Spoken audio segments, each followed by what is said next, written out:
Asyhadu anna Muhammadan abduhu wa rasuluhu la nabiyya ba'da. Allahumma sholli ala sayyidina Muhammad wa ala ali sayyidina Muhammad. Alhamdulillahirabbil alamin. Sadayana puji urang sanggakeun ka payungan Allah Rabbul alamin. Anu teras nuntun ka urang sadayana dugikeun ka ieu tempat, dugikeun ka ieu saat, dugikeun ka ieu makom. Mudah-mudahan dinten ieu anjeunna nganugrahkeun kana amanah urang sadayana ku anugerah istiqomah. Shalawat jiwa salam mugia dilimpahkeun ka Nabi urang sadayana junjungan alam Nabi Muhammad sallallahu alaihi wasallam, katut ka para kulawargana, ka para sahabat-sahabatna, ka para tabi'in sareng tabi'ina, tu dikeun ka umat anjeunna di akhir zaman. Amma ba'du, insyaallah urang lajengkeun kana perdana muka salapan. Urang bade sasarengan medar surat Al-Kahfi.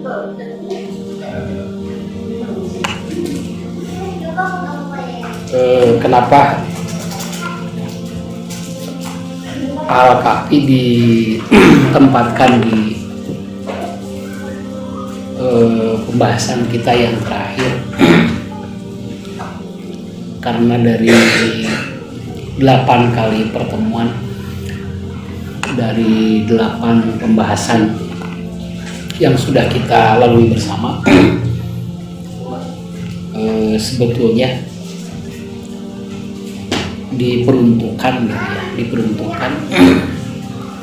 agar kita bisa sampai ke satu keadaan keyakinan di mana kita sampai berhak menerima berkah, berhak menerima dilalah melalui surat Al-Kahfi gitu. Itu yang pertama. Kemudian yang kedua, kenapa diakhiri dengan surat Al-Kahfi? Karena surat Al-Kahfi itu, kalau orang Sunda bilang, ini adalah tutunggusan gitu. Tutunggusan dari Rasulullah khusus untuk umat beliau yang akan menjalani takdir hidup di akhir zaman.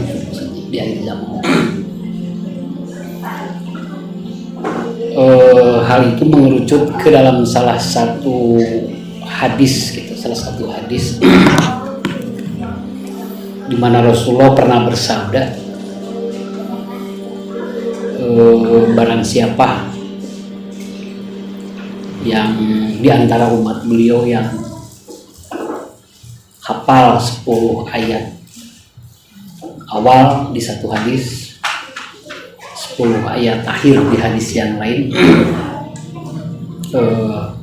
dia akan terhindar dari fitnah Al-Masih Dajjal gitu.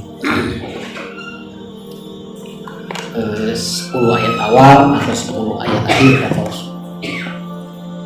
Nah,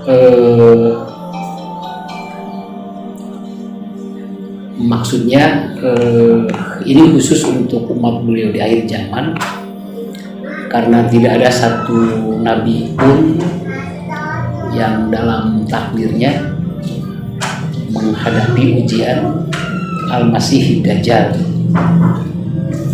Kemudian tidak ada satu wali pun yang dalam takdirnya menghadapi ujian dari fitnah Al-Masih Dajjal. Jadi fitnah Al-Masih Dajjal khusus akan dihadapi oleh umat Rasulullah di akhir zaman gitu. Makanya kalau orang Sunda bilang Al-Kahfi itu adalah tutungkusan. Maksudnya tutungkusan itu bahasa Indonesianya apa ya tutungkusan? Sesuatu yang memang sengaja disimpan dengan dalam waktu sekian lama dan diperuntukkan hanya untuk orang tertentu gitu. Spesial gitu. Jadi sesuatu yang disimpan dalam waktu yang lama spesial diperuntukkan untuk umat akhir zaman gitu. Yang kedua itu, kemudian yang ketiga tidak seluruh umat yang hari ini melaksanakan syariat beliau itu termasuk ke dalam kategori umat akhir zaman gitu. Jadi pahami yang dimaksud dengan umat itu adalah tingkatan keyakinan gitu. Berawal dari Anas memproses diri kemudian menjadi abid, memproses diri menjadi mukmin, memproses diri menjadi muslim, baru dia akan sampai ke tingkatan menjadi umat gitu. Setelah umat baru mujahid, setelah mujahid baru mutakin gitu. Jadi tidak semua orang yang hari ini mengaku umat Muhammad, tidak semua orang yang hari ini melaksanakan syariat Muhammad masuk ke dalam kategori umat akhir zaman. Karena orang bisa masuk ke dalam kategori umat ketika sudah melalui tahapan Anas, abid, mukmin, muslim gitu. Baru nanti sampai ke tingkatan umat. Nah, hanya orang yang sampai ke tingkatan umat lah gitu, yang di akhir zaman akan bisa memahami gitu apa makna yang terkandung di dalam surat Al-Kahfi gitu. Karena ada data surat Al-Kahfi yang akan masuk ke akal, ada hawa dari surat Al-Kahfi yang akan menetes ke kolbu, dan ada rasa surat Al-Kahfi yang akan direspon oleh ruh gitu maksudnya. Nah makanya siapa yang berhak atas penjagaan dari surat Al-Kahfi itu adalah orang-orang yang sudah melalui proses memasukkan data ilmu ketuhanan dan keakhiratan ke dalam akalnya, meneteskan hawa ketuhanan dan keakhiratan ke dalam kolbunya, kemudian menyimpan rasa gitu, ilmu ketuhanan dan ilmu keakhiratan di dalam ruhnya gitu. Itulah umat akhir zaman, satu itu gitu. Kemudian yang kedua, umat akhir zaman itu barangkali ini tidak akan ditemukan dalam hadis gitu ya, karena ini kategorinya wasiat gitu. Jadi Rasulullah punya wasiat khusus untuk umat akhir zaman gitu, dan itu sangat-sangat tidak populer, dan itu pun wasiatnya hanya dibisikkan oleh Rasulullah kepada orang tertentu. Dalam hal ini Abu Bakar dan Sayyidina Ali yang mendapatkan wasiat dari Rasulullah. Nanti pada saatnya ketika umat akhir zaman itu sudah ada, wasiat ini harus disampaikan gitu. Ini harus disampaikan. Atau siapa yang sepeninggal beliau sampai ke kategori umat akhir zaman, wasiat ini harus disampaikan gitu maksudnya. Salah satunya adalah kata Rasulullah, umat akhir zaman itu adalah umat yang bisa mempersatukan dua kekuatan samudra gitu. Antara samudra dari belahan barat dan samudra dari belahan timur gitu. Maksudnya ada dua kekuatan keimanan gitu. Yang pertama dari belahan barat, kemudian yang kedua dari belahan timur. Jadi untuk bisa memahami dua kekuatan samudra itu, pertama kita harus mulai mengawali kisahnya itu dari mulai diturunkannya Nabiullah Adam alaihi salam gitu ya. Ini berbicara hakikat gitu, karena surat Al-Kahfi itu hanya bisa dipahami dengan kajian hakikat gitu. Jadi kalau kita membaca surat Al-Kahfi kemudian penampangnya syariat, pasti bakal menemukan konflik yang berkepanjangan gitu maksudnya. Ini kajiannya hakikat gitu. Nabiullah Adam turun di satu tempat yang hari ini disebut Nusantara gitu ya. Diturunkan di satu tempat yang hari ini disebutnya Nusantara.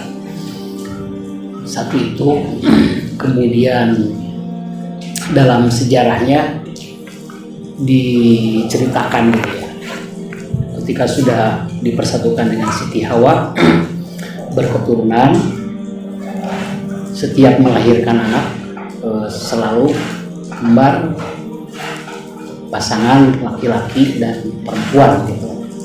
Lahir anak laki-laki dan perempuan, lahir lagi anak laki-laki dan perempuan. Kemudian ada satu fenomena di mana Siti Hawa melahirkan satu pasang, tapi bukan laki-laki dan perempuan, dua-duanya laki-laki, cuman yang satu johir, ada jasad bayi, yang satu lagi goib, berupa cahaya gitu, berupa cahaya.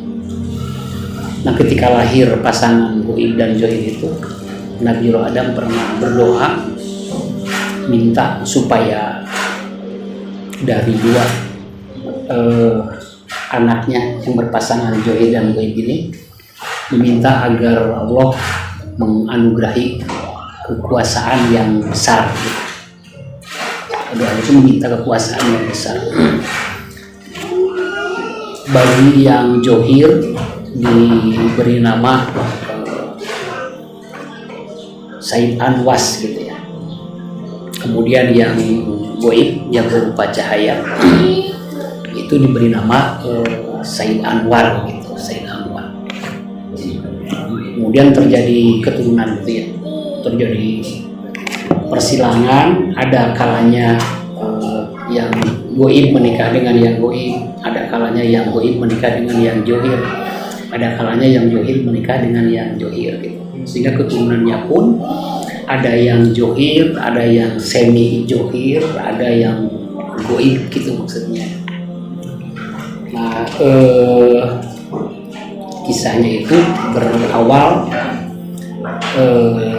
dari ketika iblis mendengar doa yang dipanjatkan oleh Nabiullah Adam gitu. Iblis tahu bahwa doa ini akan diijabah oleh Allah gitu. Sehingga dalam satu kesempatan iblis pernah menyuruh anak perempuannya untuk mendatangi Said Anwar dengan casing menyerupai istri dari Said Anwar. Karena Said Anwar itu punya istri dari alam malakut yang bernama Dewi Mulat. Dewi Mulat itu goib gitu, itu dari alam malakut, khusus dikirim oleh Allah untuk dijadikan istri Said Anwar gitu. Nah, sampai di satu kesempatan pernah ada kejadian iblis menyuruh anaknya untuk mendatangi Said Anwar. Dengan tipu muslihatnya dia menyerupai Dewi Mulat gitu. Sehingga terjadi persatuan dan berketurunan juga gitu. Ada keturunan Said Anwar dari Dewi Mulat, ada keturunan Said Anwar dari putrinya iblis gitu maksudnya. Nah, kejadian itu baru diketahui oleh Nabiullah Adam ketika gitu ya, ketika ada perilaku yang ganjil gitu. Kemudian ada ajaran yang Nabiullah Adam tidak pernah mengajarkan gitu. Tapi diperbuat oleh keturunannya gitu. Nah setelah diselidiki ternyata baru ketahuan bahwa dari keturunan Said Anwar itu ada yang bukan saja dari Dewi Mulat, tapi ada keturunan Said Anwar yang lahir dari putrinya iblis gitu maksudnya. Nah sehingga di Nusantara gitu ya, di Nusantara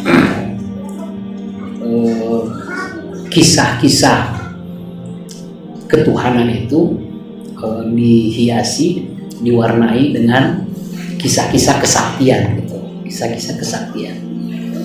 Karena di situ ada keturunan Dewi Mulat dan ada keturunan dari anaknya iblis itu maksudnya. Nah, maksudnya supaya akal kita bisa memahami dulu kronologisnya gitu ya, memahami kronologisnya. Kenapa dulu ada azab yang sangat besar yang Allah turunkan untuk umat Nabi Nuh yang durhaka gitu ya. Karena kebanyakan umat Nabi Nuh yang diajak oleh Allah itu adalah umat Nabi Nuh dari keturunan putrinya iblis gitu maksudnya.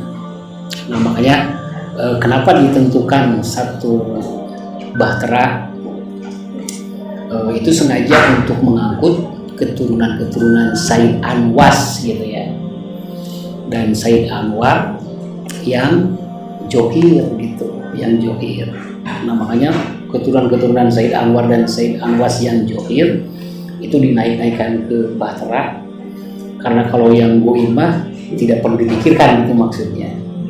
Nah, sehingga sampai di Bukit Nujul, kemudian berkembanglah keturunan Nabi Nuh di belahan bumi sebelah barat.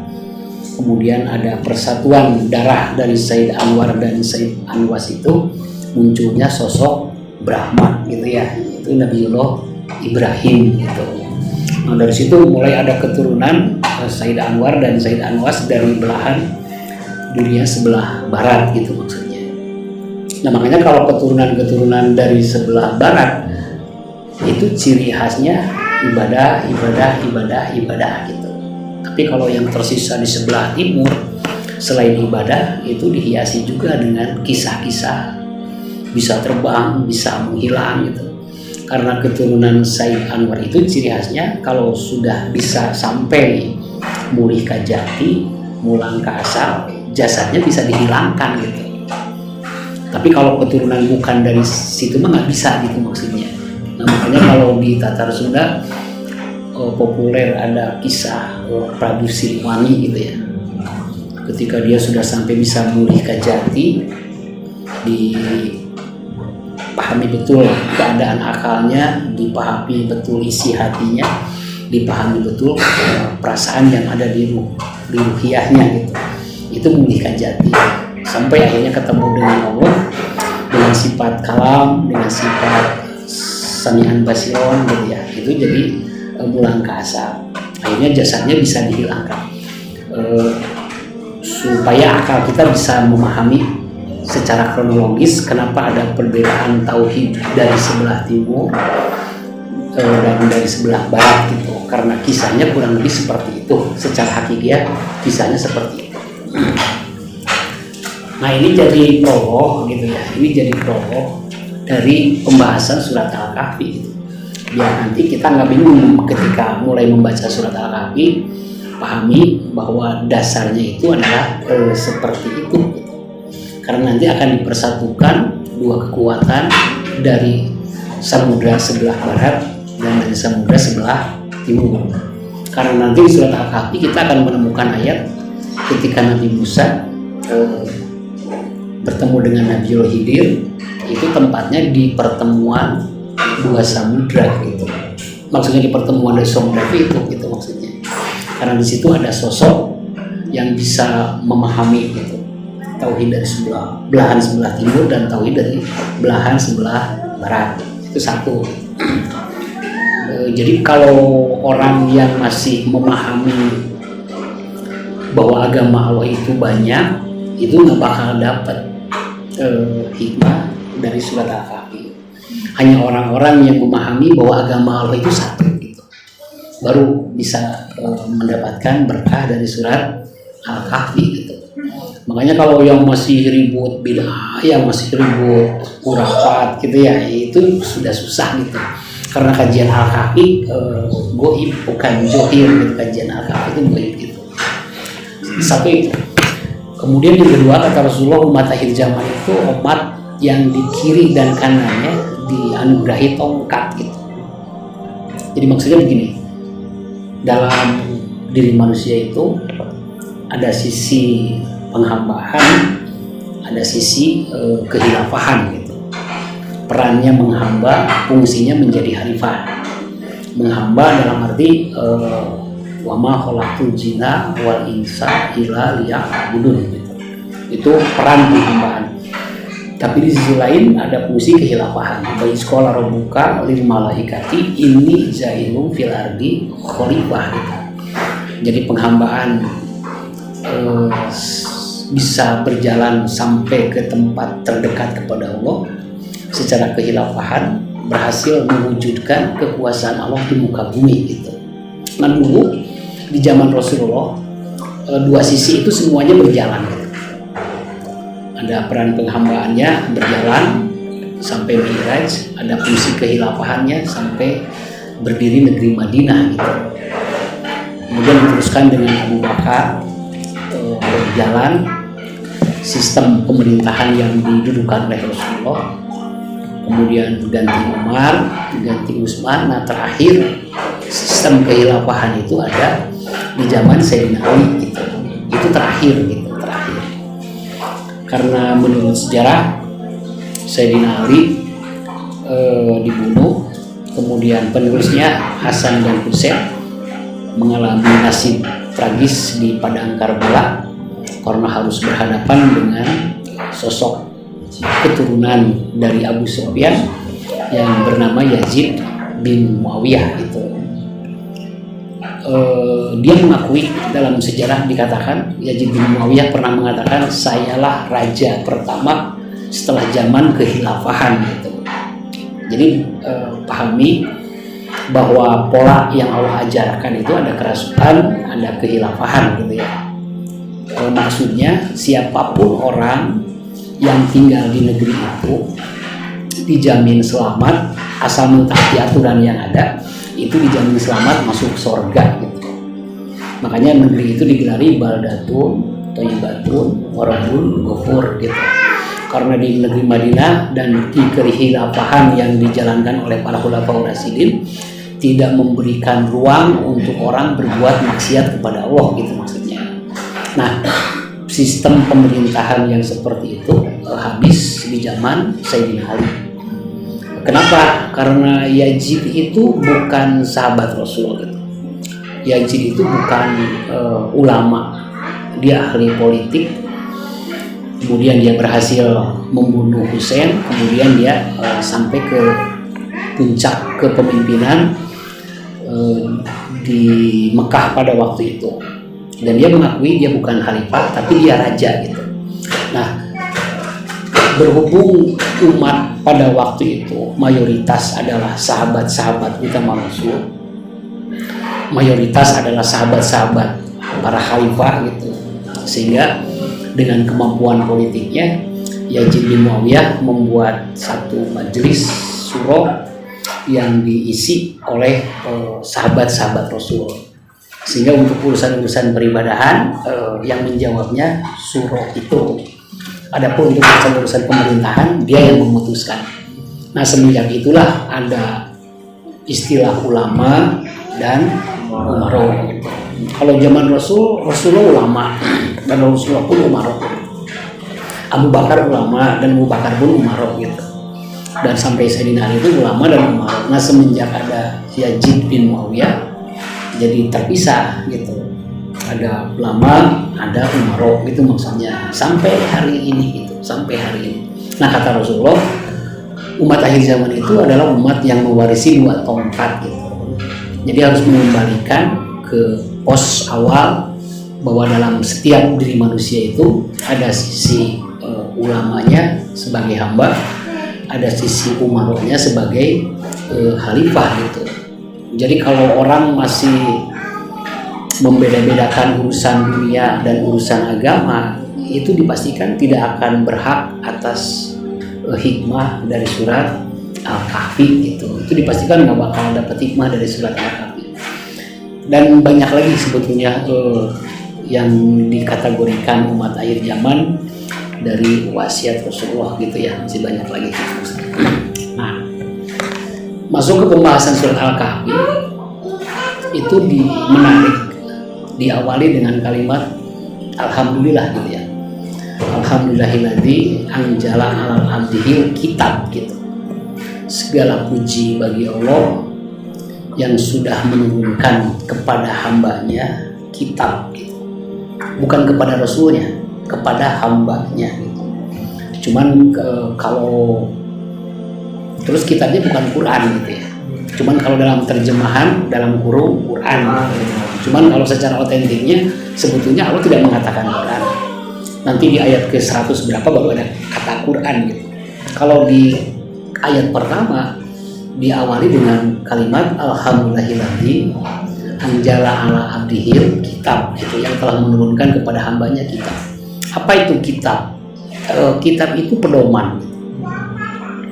Makanya kalau di surat Al-Baqarah dzalikal kitab la raiba fihi hudalil muttaqin. Itu pedoman gitu maksudnya. Pedoman salah benar itu ada di kitab gitu maksudnya. Jadi kitab itu ajaran dari seluruh rasul yang bisa dijadikan pedoman, itu namanya kitab gitu maksudnya. Kalau kitab secara letterlock itu ada 313 gitu ya. Nah, cuman di sini bukan nabinya gitu, bukan rasulnya, tapi hambanya gitu. Segala puji bagi Allah yang telah menurunkan kepada hambanya kitab. Walam yaj'alahu iwaja gitu, yang dengan kekuasaan Allah pedoman itu tidak akan bengkok gitu, tidak akan pernah bengkok gitu. Maksudnya ada di garis lurus gitu, ada di garis lurus. Jadi pedoman surat Al-Kahfi itu sebetulnya garis lurus gitu. Pedoman surat Al-Kahfi itu garis lurus. Garis lurus. Garis lurus itu semuanya ada di garis lurus ini gitu. Semuanya di garis lurus.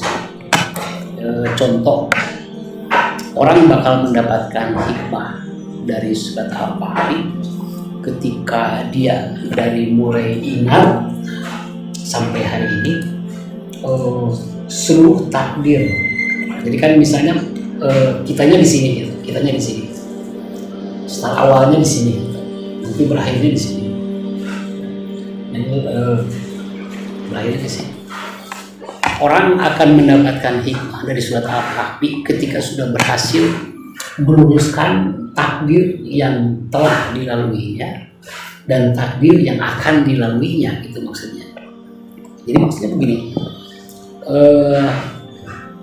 orang akan mendapat hikmah dari surat Al-Kahfi ketika itu dia bisa berhasil mencari ke belakang gitu ya, dari sekian puluh tahun waktu yang sudah dilaluinya, dia memastikan tidak tertinggal satu takdir pun gitu, kecuali hatinya sudah menerima gitu. Jadi kejadian di masa kecil pun gitu, di masa kecilnya ada kejadian gitu, itu dengan ilmu yang sudah dia dapatkan, dengan pedoman itu, dengan kitab itu, dia bisa meluruskan yang asalnya garis takdir itu seperti begini. Dengan pedoman tersebut dia bisa meluruskan. Artinya tidak menyisakan satu kejadian pun yang hari ini hatinya tidak menerima gitu. Kan ada, jadi setiap manusia itu punya gelombang. Setiap manusia itu punya gelombang. Maksudnya punya hawa. Kalau maksudnya punya hawa, setiap manusia itu ada punya hawa. Ada orang yang hawanya itu nggak enakan gitu ya, gelombangnya itu nggak enak. Nah, orang yang gelombangnya nggak enakan itu adalah orang yang garis takdir ke belakang itu masih banyak menyimpan peristiwa-peristiwa yang hatinya itu dia belum menerima gitu, dia belum menerima gitu. Nggak enak.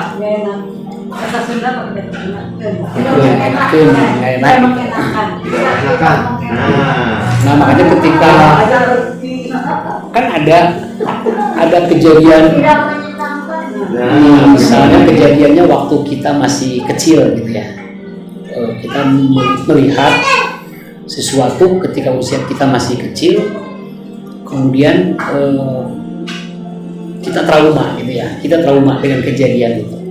Nah si traumatik itu sebetulnya sampai hari ini itu masih terus menjadi dasar hidupnya dia gitu.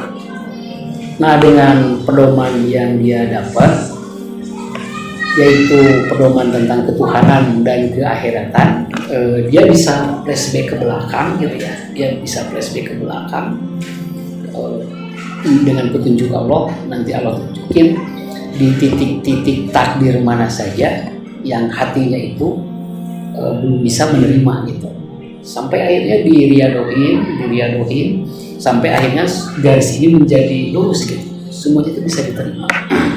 Kalau mau dicoba, boleh dipraktekin gitu ya, boleh dipraktekin.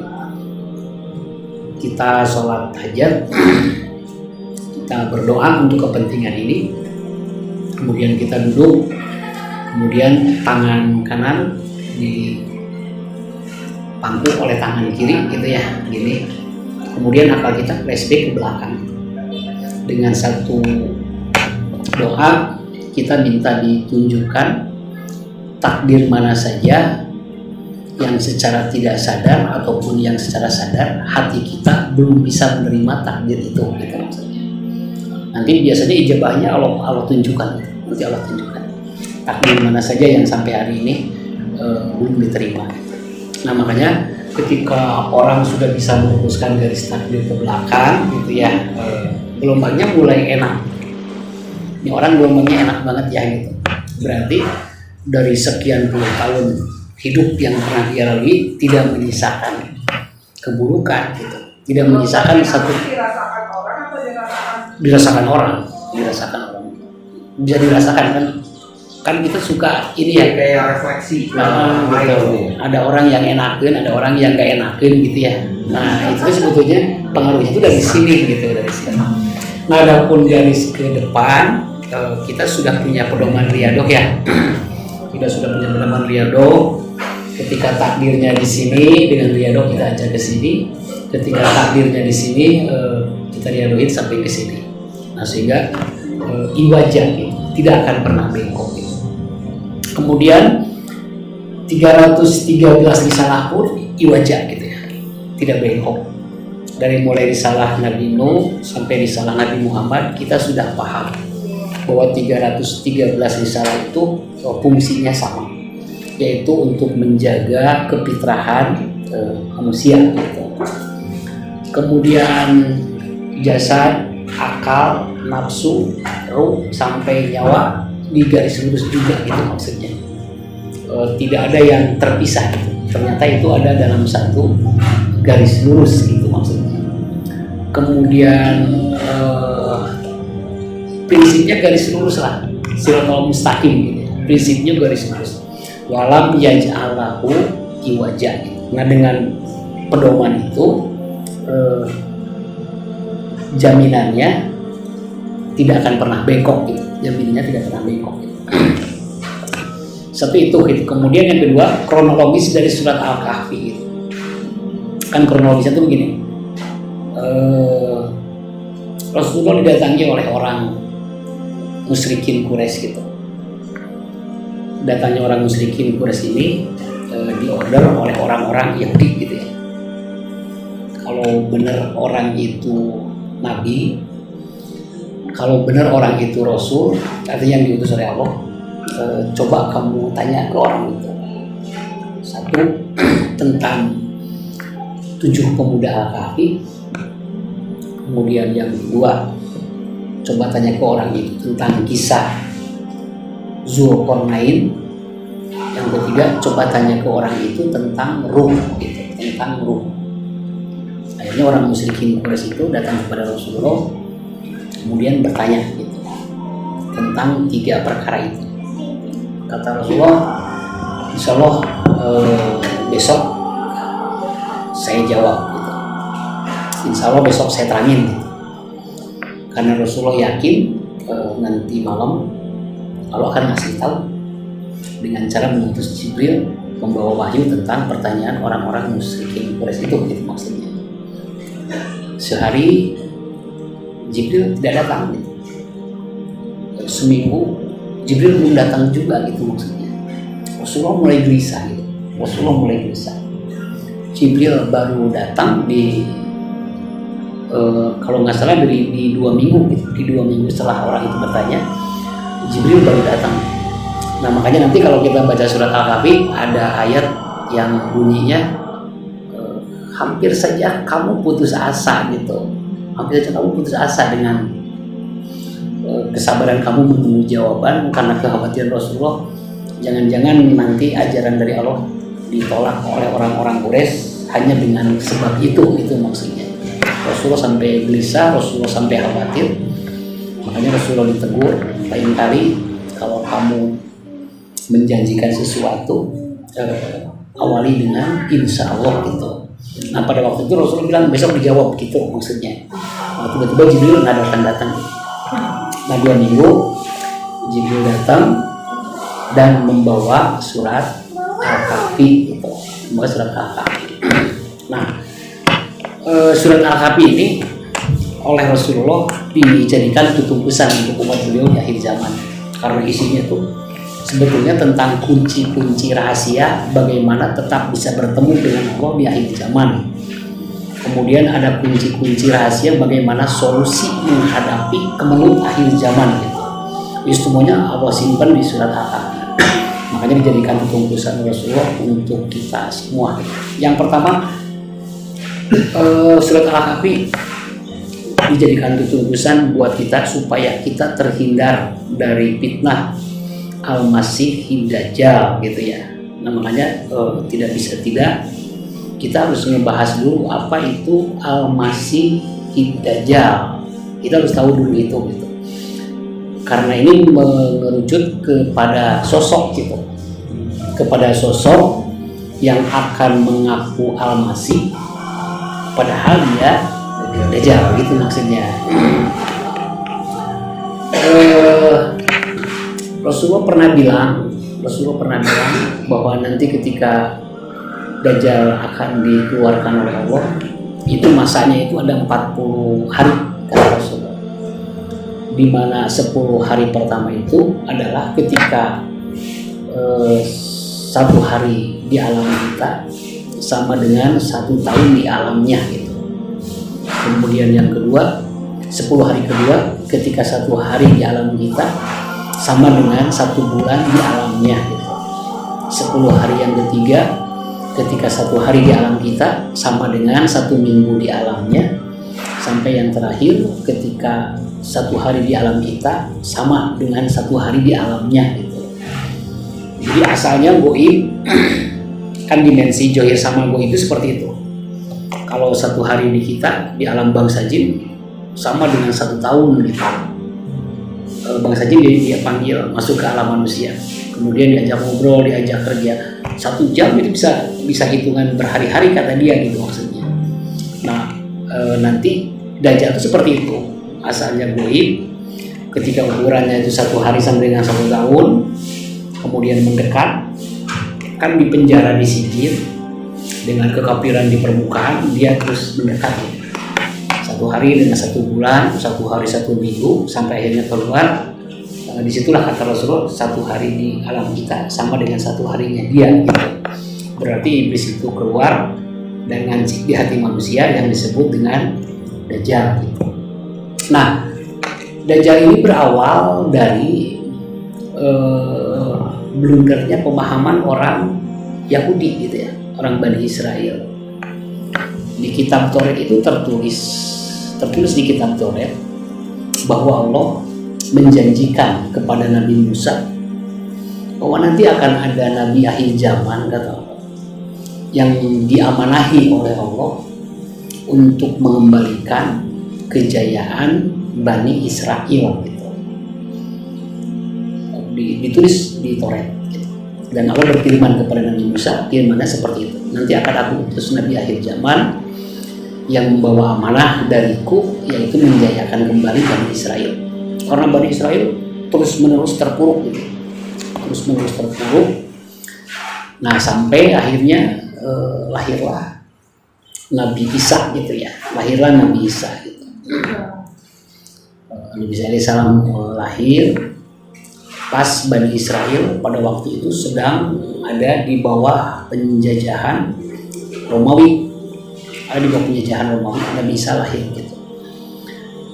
Dari perilakunya, kemudian dari mukjizat-mukjizatnya gitu, semua umat sepakat gitu bahwa yang dimaksud oleh Allah akan ada nabi terakhir yang membawa amanah menjayakan Bani Israel, itu orangnya adalah ini gitu maksudnya. Dengan perilakunya, dengan ajaran-ajarannya, dengan mukjizat-mukjizatnya, semua tidak ragu sosoknya orang ini gitu. Nah, cuman permasalahannya apa yang dibawa oleh Nabi Isa itu bertolak belakang dengan ajaran Nabi Musa yang sudah dipraktekkan oleh para rahib dan pendeta gitu, oleh para rahib dan pendeta. Jadi kalau saya coba mentafakuri keadaan waktu Nabi Isa diturunkan itu persis ketika ajaran Nabi Muhammad seperti hari ini gitu. Disisakan tradisi, disisakan bentuk gitu, disisakan tata cara, sementara esensi dari agama yaitu menjaga fitrah sudah tidak dipahami gitu. Nah, pada waktu itu pun sama gitu.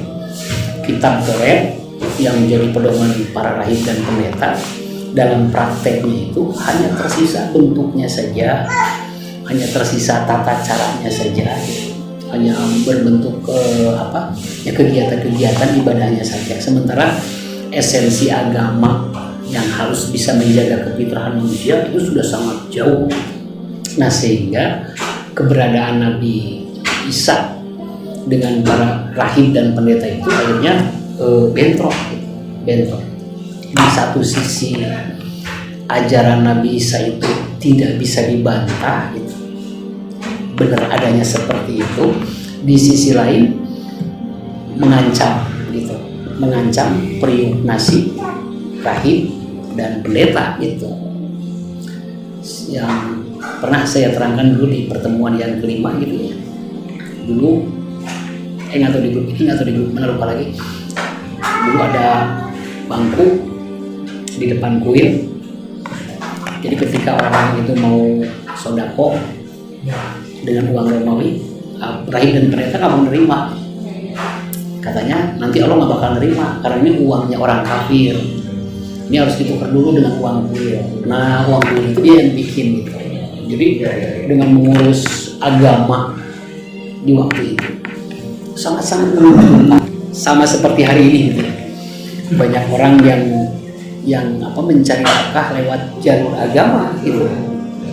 Jadi pesantren sama kuliah di universitas mana itu sama gitu. Ujung-ujungnya buat kerja, buat nyari uang. Nah, padahal agama bukan untuk itu. Agama itu untuk mencari jalan pulang ke negeri akhirat kan gitu ya. Nah, bentrok terus antara rahib dan pendeta sampai jebakan-jebakan, pertanyaan-pertanyaan terus sengaja disetting untuk menjatuhkan Nabi Isa. Sampai pernah di Injil Barnabas diterangkan rahib dan pendeta menyodorkan seorang perempuan yang diketahui sudah berzina gitu. Di kitab Taurat orang yang berzina itu harus ditelanjani, kemudian harus diarak keliling kampung gitu ya. Coba kita sodorkan perempuan ini kepada Yesus. Coba kita tunggu apa jawabannya. Kalau dia menjawab sesuai kitab Taurat, berarti kita bisa menggugat ajaran kasih sayangnya. Karena dengan ditelanjangi dan diarak berarti dia bohong dengan ajaran kasih sayangnya. Tapi kalau misalnya dia tidak menghukumi perempuan ini dengan tidak ditelanjangi dan diarak, berarti dia tidak meneruskan ajaran Rasul yang terdahulu. Akhirnya si perempuan itu dikedepankan kepada Yesus, kemudian semua rahib dan pendeta bertanya, ini perempuan berzina, kira-kira harus dihukumi seperti apa? Pada waktu itu Nabi Isa nanya kepada rahib dan pendeta, siapa di antara kalian yang tidak pernah berzina? Hukumi saja perempuan ini oleh kalian yang tidak pernah berzina. Dan tidak ada pada waktu itu. Semua rahib dan pendeta itu pernah berzina gitu. Sehingga jawaban Nabi Isa itu tambah mempermalukan rahib dan pendeta gitu maksudnya. Sampai akhirnya musyawarah melibatkan tentara Romawi sampai diputuskan Nabi Isa harus dibunuh gitu, harus dibunuh. Akhirnya disergap, kemudian diterangkan di dalam Quran Allah menyerupakan gitu ya, Allah menyerupakan salah satu murid Nabi Isa yang bernama Yudas Iskariot sampai serupa dengan Nabi Isa sehingga Yudas Iskariot ditangkap kemudian dibunuh gitu. Cara membunuhnya sengaja disalib, dipampang di tempat umum dengan satu harapan dari rahib dan pendeta itu semua masyarakat bersepakat bahwa yang dimaksud dengan kitab Taurat orangnya bukan ini gitu. Buktinya bisa disalib gitu. Nah, padahal sebetulnya yang disalib itu bukan Nabi Isa, tapi yang disalib itu adalah Yudas Iskariot gitu maksudnya. Jadi kenapa disalib? Pertimbangannya satu, supaya umat yang sudah mempercayai bahwa ini adalah yang dimaksud dengan kitab Taurat itu membatalkan semua gitu. Udah disalib, rahib dan pendeta memutuskan kepada umat yang dimaksud dengan kitab Taurat yaitu Nabi akhir zaman yang akan membawa amanah menjayakan kembali Bani Israel, orangnya bukan ini. Berarti masih kita tunggu. Akhirnya ditunggu lagi. Saat turun-temurun ayat itu mereka pegang. Bahkan ayat itu sampai hari ini mereka pegang gitu.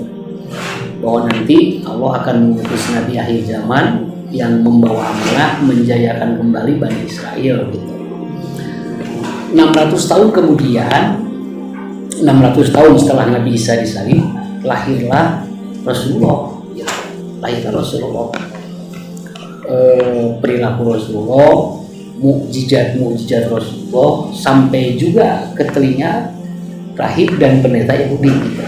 Sehingga memutus orang Quraisy untuk sengaja bertanya gitu, sengaja bertanya. Karena kata rahib dan pendeta Yahudi, 3 pertanyaan ini hanya bisa dijawab oleh orang sekualitas Nabi gitu.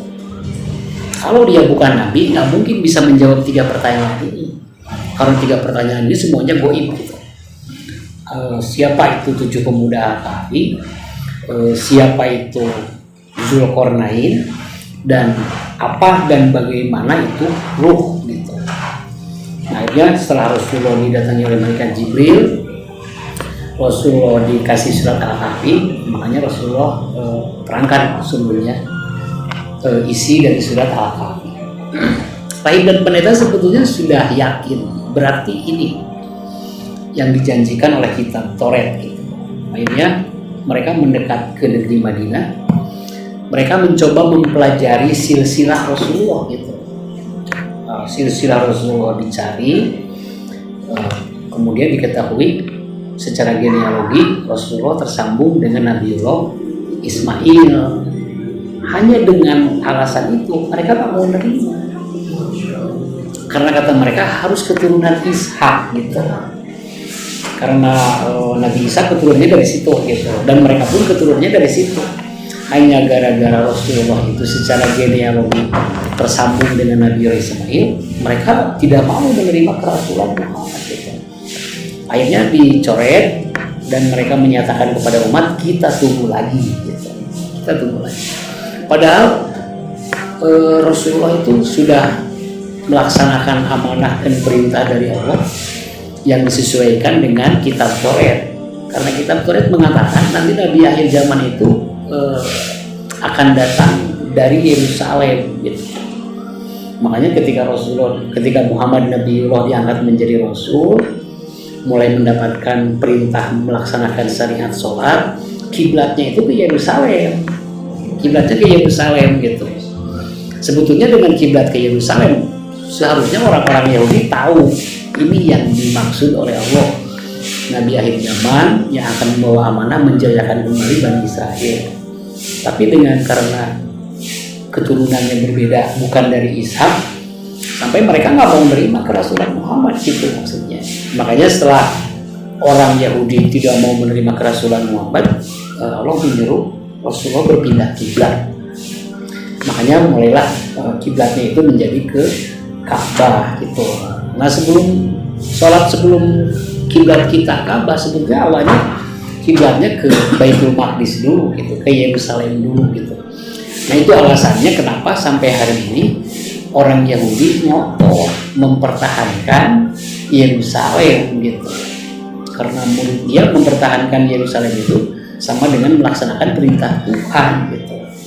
Karena nanti akhir zaman Nabi terakhir itu akan datangnya ke Yerusalem gitu. Makanya sampai hari ini dia ngotot mempertahankan Yerusalem. Sekalipun dunia sudah menghujat, mereka nggak mau dengar gitu. Kenapa? Karena mempertahankan Yerusalem sama dengan mempertahankan perintah Tuhan gitu maksudnya.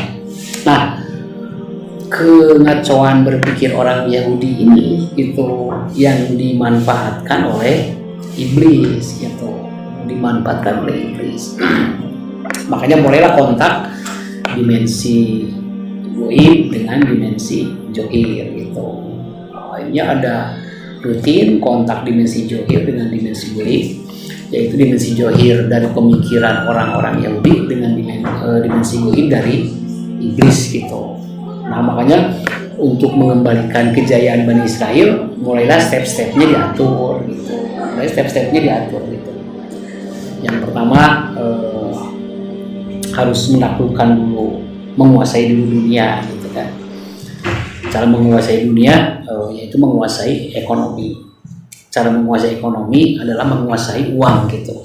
Nah makanya cirinya dimanapun Yahudi berkuasa, di situ pasti menguasai uang gitu. Makanya dulu ketika menguasai Inggris ada pound sterling gitu ya, lahirlah Britania Raya gitu. Kemudian 10 hari setahun gitu, 10 hari sebulan Pax Americana gitu ya, mereka menguasai Amerika, kemudian US dollar yang jadi rujukannya gitu. Menguasai dunia adalah menguasai ekonomi adalah menguasai uang gitu. Nah dan berhasil dengan hegemoni uang kertas mereka bisa menguasai dunia gitu, maksudnya. Nah itu keberadaan Nabi akhir zaman masih mereka tunggu gitu. Nah kesalahpemahaman itulah yang akan dimanfaatkan oleh iblis. Nanti iblis akan datang ke Yerusalem dan dia akan mengaku Al-Masih gitu. Sayalah Al-Masih, sayalah Nabi akhir zaman gitu. Padahal di dalamnya telah bersemayam iblis gitu maksudnya. Nah itu yang kata Rasulullah, tidak akan pernah ada orang yang tidak tertipu gitu, kecuali orang-orang mukmin, karena orang mukmin bisa melihat dengan jelas di keningnya ada tulisan kafaro gitu, kufur gitu. Nah ini diperuntukkan surat Al-Kahfi itu untuk orang akhir zaman, kemudian diperuntukkan juga untuk orang yang mengakui bahwa Tuhan punya anak gitu. Nah jadi ada dua sisi surat Al-Kahfi gitu ya. Di satu sisi memberikan hikmah kepada mukmin, di sisi lain untuk menegur orang-orang Nasrani yang sebetulnya kalau menurut sejarahnya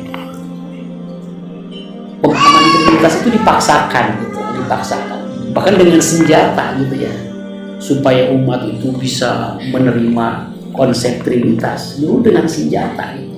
Karena kalau secara fitrahnya manusia, tetap manusia itu punya keyakinan bahwa Tuhan itu Ahad gitu ya, Esa gitu. Cuma dulu dengan senjata dipaksakan. Nah sehingga tidak menutup kemungkinan gitu di akhir zaman itu ada orang-orang yang beragama Nasrani tapi menyembunyikan keyakinan gitu, bahwa sebetulnya Tuhan itu Esa gitu. Cuman untuk mengatakan itu karena sudah terlanjur didoktrinkan dengan senjata dulunya, sehingga menjadi takut gitu untuk mengemukakan keyakinannya. Makanya kalau di Prancis terkenal ada sejarah Voltaire ya. Ada. Voltaire itu adalah orang Prancis yang meyakini bahwa Tuhan itu esa gitu, dan berakhir dengan digantungnya akhirnya Voltaire itu gitu, karena berkeyakinan itu gitu maksudnya. Satu itu di surat Al-Kahfi. Kemudian yang pertama, siapa itu Al-Kahfi gitu ya. Diceritakan 7 pemuda yang mempunyai keyakinan yang lurus gitu ya, yang mempunyai keyakinan yang lurus, yang hidup di masa ketika agama itu sudah dijadikan alat intimidasi gitu ya, jadi alat intimidasi, dipaksakan, ajaran-ajaran agama itu dipaksakan, sehingga sulit untuk tidak berseberangan gitu. Nah, 7 pemuda ini diterangkan di dalam tafsir Hamka, diterangkan juga dalam tafsir yang banyak yang lain. Semuanya keturunan raja. Secara genealogi itu semuanya keturunan raja. Tidak ada dari 7 pemuda itu yang keturunan biasa-biasa gitu. Semuanya keturunan raja. Kemudian mereka ingin mempertahankan keyakinannya, tapi untuk melawan tidak kuat. Akhirnya mereka berlari menyembunyikan dirinya ke dalam gua gitu maksudnya. Nah, tafsir dari surat Al-Kahfi tentang gua itu adalah bahwa di akhir zaman itu sudah tidak memungkinkan untuk mengobarkan semangat jihad melawan kekafiran gitu. Karena keadaannya itu sudah persis seperti 7 pemuda itu. Jadi sudah sulit untuk tidak melawan arus gitu. Apapun yang diyakini itu pasti melawan arus gitu.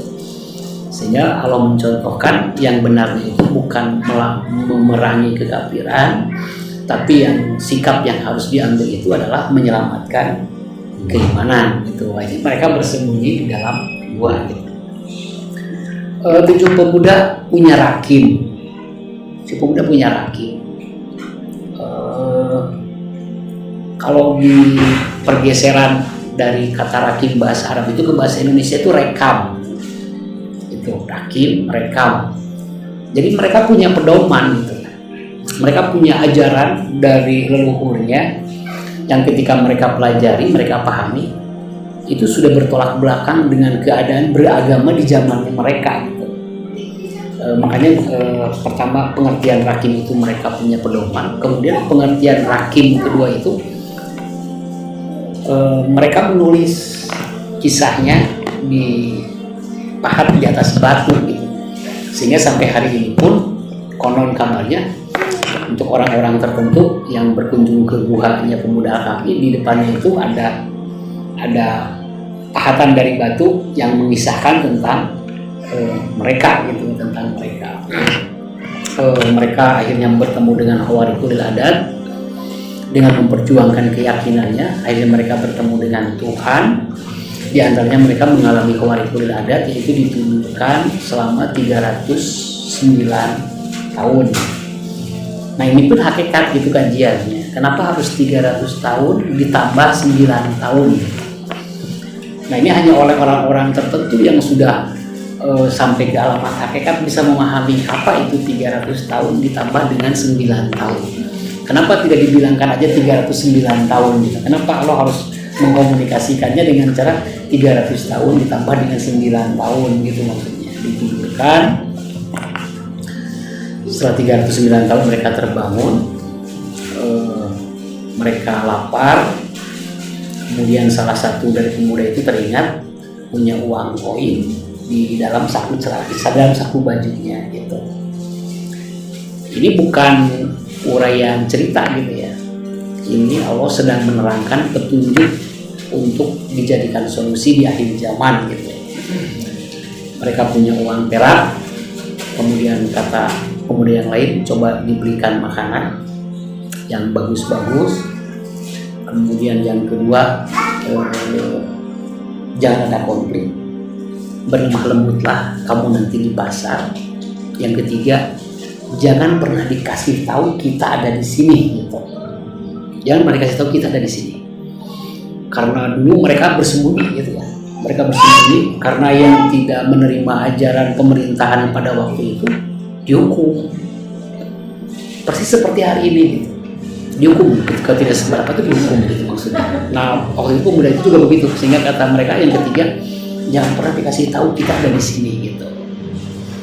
Udah pergi ke pasar, beli makanan, kaget, si penjual kaget gitu. Ini uang terbitan 300 tahun yang lalu gitu. Kamu masih punya, dari mana gitu maksudnya. Nah catatannya uangnya uang perak gitu, uangnya uang perak. Kalau uangnya uang kertas, nasibnya nggak bakal begitu. Ini uangnya uang perak, selain punya nilai nominal, selain punya nilai transversal, punya nilai intrinsik gitu, punya nilai intrinsik gitu. Nah kalau intrinsiknya bukan dari perak, kayaknya udah nggak laku gitu. Nah solusi akhir zaman itu ada di koin perak dan emas gitu. Solusi akhir zaman itu. Makanya kenapa banyak ulama, banyak komunitas-komunitas Islam yang sekarang berkoar-koar kembali ke dirham dan dinar, kembali ke dirham dan dinar gitu. Karena sebetulnya solusi dari kemelut akhir zaman itu ada di koin emas dan perak gitu. Kenapa? Karena uang kertas sebetulnya sudah tidak ada nyawanya gitu. Sudah tidak ada nyawanya. Maksudnya kalau awal-awal diterbitkan uang kertas, nilai kolateral yang tersimpan dengan nilai uang yang dicetak itu masih sesuai.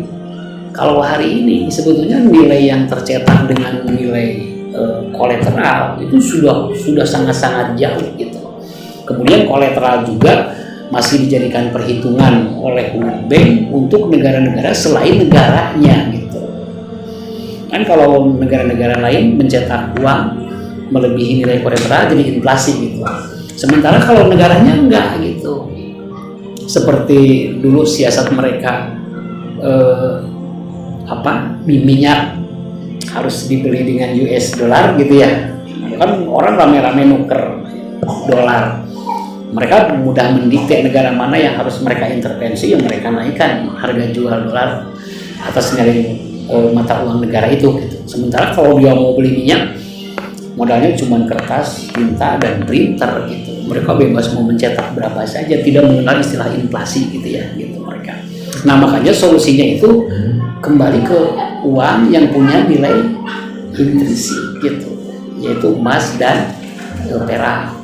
Nah ini sesuai dengan hadis Rasul.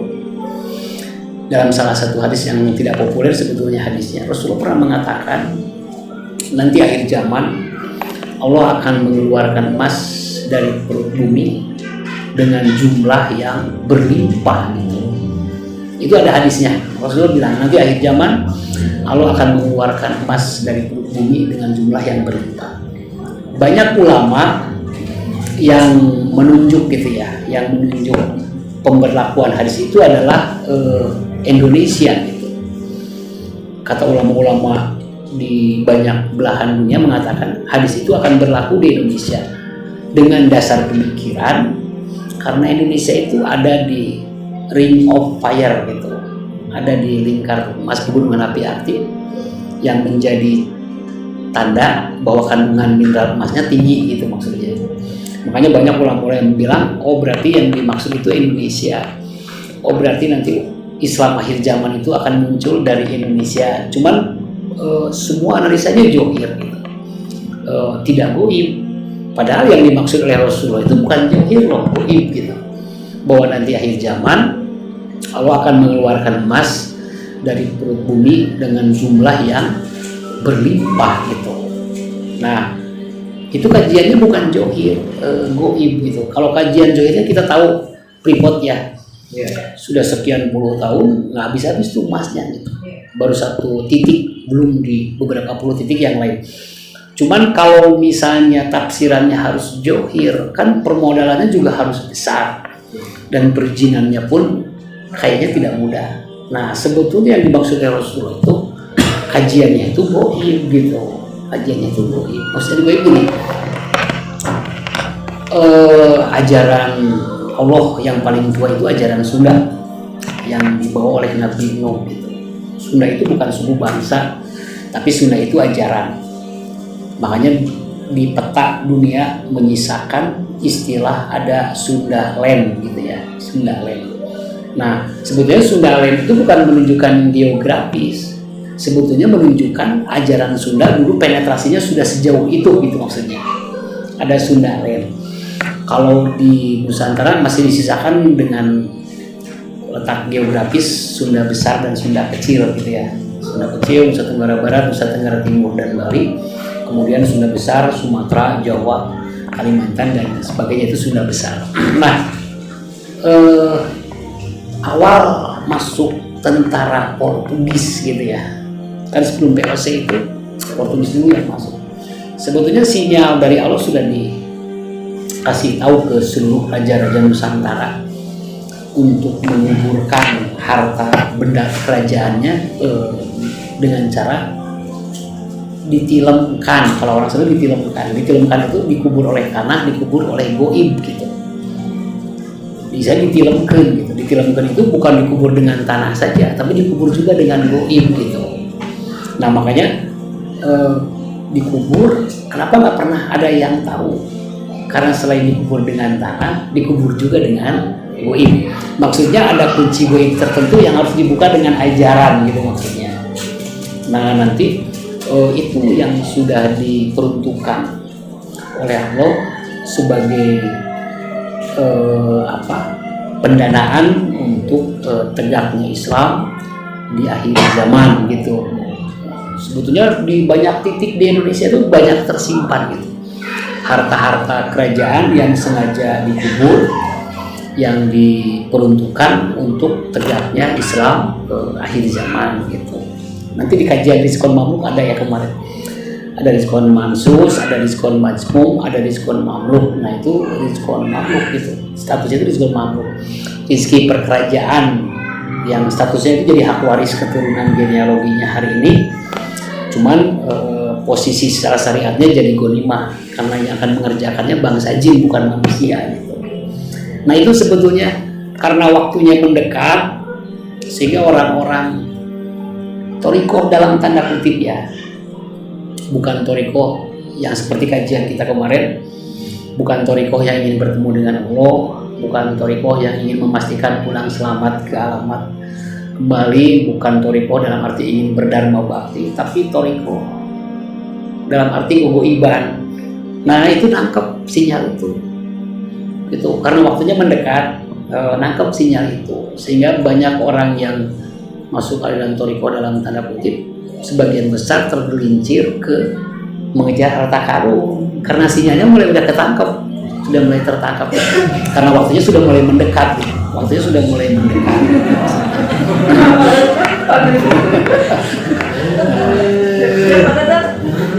Nah ini berlomba-lomba ya, dalam praktik itu berlomba-lomba. Nanti dengan adanya uang emas dan uang perak, permasalahannya selesai gitu. Karena hari ini itu tidak ada orang yang berani menggunakan uang emas dan perak selain bahannya juga mereka tidak punya, kemudian yang kedua secara konsepsi juga tidak terkait dengan keimanan gitu maksudnya. Padahal ini terkait dengan keimanan gitu. Insya Allah nanti Al-Kahfi bisa terbuka sedikit demi sedikit ya. Nanti praktek caranya itu begitu, dibaca lagi. Nanti seiring dengan naiknya kita dari Anas ke Abid berubah, dari Abid ke Mukmin berubah gitu. Dari mukmin ke muslim berubah sampai nanti kita ke tingkatan umat, baru hakikat Al-Kahfi itu terbuka semua gitu. Nanti terbuka semua surat Al-Kahfi itu. Makanya coba dibaca lagi. Karena nanti tafsirnya berubah sendiri. Al-Kahfi itu tafsirnya berubah sendiri. Cuman dengan bekal 8 pembahasan sebelumnya itu relatif bisa membantu gitu. Kita tidak akan memasukkan datanya saja, tapi kita bisa meneteskan hawanya dan menyimpan rasanya dari surat Al-Kahfi gitu. Nah itu satu tentang 7 pemuda itu seperti itu. Kemudian yang kedua Zulkarnain gitu ya. Zulkarnain, pertanyaan dari orang musyrikin Quraisy tentang Zulkarnain, Allah jawab di surat Al-Kahfi dengan kisah Zulkarnain, nabi yang diberikan kekuasaan dari barat sampai ke timur gitu. Di perjalanannya dikisahkan Nabi Zulkarnain bertemu dengan satu komunitas manusia yang hampir-hampir tidak bisa dimengerti gitu. Yang hampir-hampir tidak bisa dimengerti cara berkomunikasinya gitu. Artinya sangat-sangat lemah, sangat-sangat lemah. Kemudian umat itu mengadu kepada Nabi Zulkarnain bahwasannya mereka terus-menerus diganggu dengan kedatangan dua kaum, yaitu Yajuj dan Majuj gitu. Ada dua kaum yang selalu mengganggu mereka, yaitu Yajuj dan Majuj. Di surat Al-Kahfi dijelaskan ketika Allah mengkomunikasikan Yajuj dan Majuj itu dengan kalimat Banu Adam gitu. Jadi Yajuj dan Majuj itu keturunan Nabi Adam, berarti sosoknya itu manusia gitu. Sosoknya itu manusia. Makanya aneh kalau ada tafsiran Yajuj Majuj itu orang primitif, Yajuj Majuj itu ibarat raksasa. Padahal di Quran jelas loh dikatakan bahwa Yajuj Majuj itu Banu Adam. Artinya keturunan Nabi Adam, berarti sosoknya itu manusia gitu. Cuman catatannya satu, pembuat pasan gitu, pembuat pasan, pembuat kerusakan gitu, baik johirnya maupun goibnya gitu. Jadi ada Yajuj yang merusak secara goib, tatanan kepitrahan, ada Majuj yang merusak tatanan johir berupa sunatullah gitu, berupa sunatullah. Itu yang dirusak. Secara goib komposisi internal manusia yang dirusak, secara johir tatanan sunatullah di alam semesta yang mereka rusak gitu maksudnya, pembuat pasan. Kemudian catatan kedua, tidak ada kekuatan yang mampu menandingi kekuatan Yajuj dan Majuj gitu. Sehingga dikisahkan Nabi Zulkarnain sekalipun yang diberikan kuasa dari masyrik ke maghrib tidak mampu untuk melawan kekuatan Yajuj dan Majuj. Makanya Nabi Zulkarnain lebih memilih membuat benteng gitu. Membuat benteng agar Yajuj dan Majuj tidak bisa masuk ke wilayah itu, agar Yajuj dan Majuj tidak mengganggu lagi umat itu gitu. Dikurunglah gitu, dikurung. Nah, yang menarik ketika Rasulullah sudah hijrah ke Madinah, ketika sedang berbincang-bincang dengan Siti Aisyah, tiba-tiba Rasulullah mendapatkan kalam dari Allah sampai kata Rasulullah, subhanallah gitu, subhanallah. Ada apa ya Rasulullah?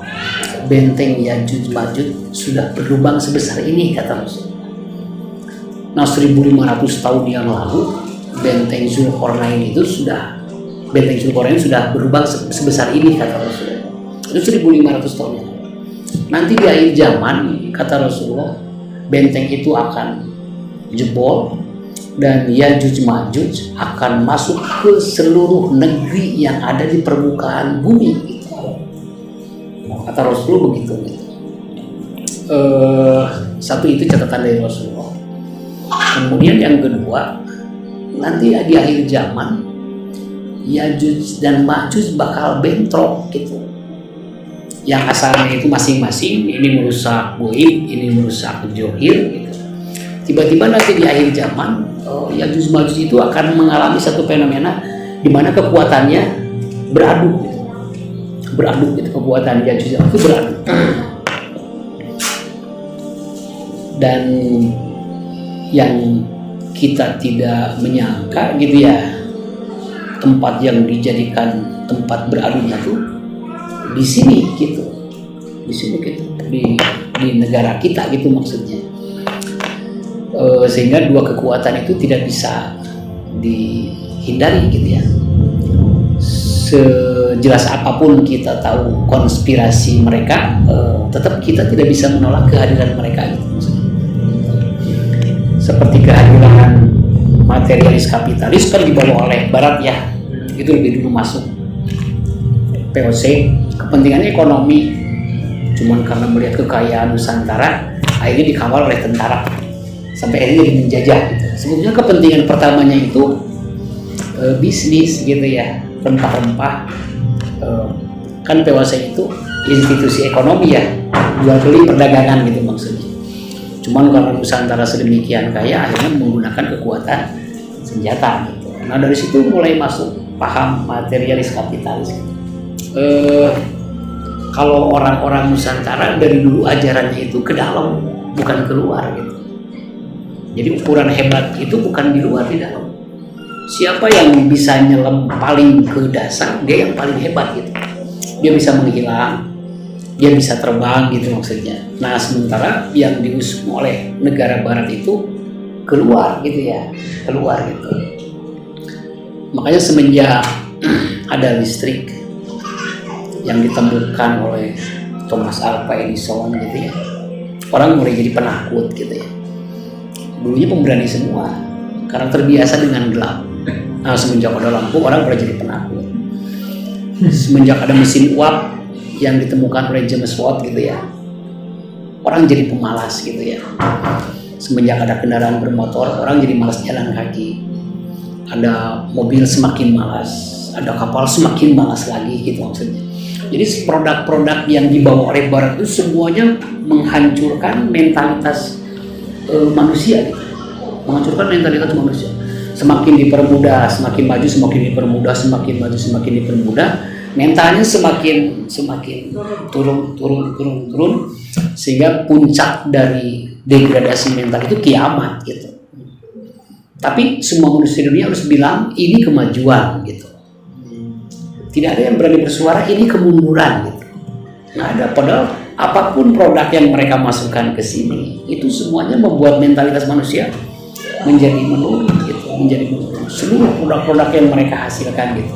Karena mereka arahnya itu keluar. Sementara orang-orang Nusantara arahnya ke dalam gitu. Arahnya ke dalam. Makanya puncak kita perlu dipandu oleh ilmu sampai di puncak dasar hati itu apa? Ilmunya tasawuf. Akarnya tauhid, batangnya fikih. Nanti kalau sudah sampai ke puncak, kamu butuh ilmu tasawuf. Butuh ilmu tip and trick dari leluhur-leluhur kamu yang sudah berhasil bertemu Tuhan gitu. Nah, orang yang arahnya keluar punya juga puncak ilmu yang dimaksud dengan semiotika gitu ya. Semiotika. Sampai rasa huruf, rasa warna, rasa rumah, rasa pakaian. Terus diajak berlari keluar gitu. Semua diajak berlari keluar sampai puncak-puncaknya rasa rumah gitu ya, ada rasa baju, ada rasa warna, ada rasa itu semiotika di luar, tasawuf di dalam. Kalau udah sudah sampai semiotika berarti kesenjangan dengan tasawufnya semakin jauh gitu. Nah kemunduran itu diawali dengan masuknya paham materialisme, diikuti dengan kapitalisme, berbuah hedonisme gitu ya. Dan tidak ada satu negeri pun yang luput gitu dari masuknya paham tersebut gitu. Di seluruh dunia semuanya tanpa sadar sudah menyepakati bahwa filsafat hidup yang benar itu adalah materialisme gitu. Sampai umat Muhammad sekalipun membenarkan filsafat itu hari ini gitu maksudnya. Nah di akhir zaman diadu gitu. Majuj yang sudah lama menguasai dunia melalui konspirasi politiknya untuk memasukkan filsafat materi, tiba-tiba datang Majuj gitu ya, dengan kekuatan johir gitu, dengan kekuatan johir. Apapun bisa diproduksi dalam waktu cepat, apapun bisa diproduksi dalam jumlah banyak, apapun semuanya jadi serba cepat oleh Majuj gitu. Bikin gedung jadi cepat, bikin jalan tol jadi cepat, sampai bikin perkakas-perkakas kecil pun jadi cepat. Produknya masuk ke seluruh dunia gitu. Mulai kepentingan Yajuj terganggu oleh kepentingan Majuj gitu. Di sini sudah ada konspirasi politik lewat persaudaraan rahasia Illuminati. Di sini ada kekuatan ekonomi dengan One Belt, One Road gitu ya. Kemudian diadu gitu. Kata Rasulullah nanti akhir zaman Yajuj dan Majuj akan bentrok, bakal diadu gitu.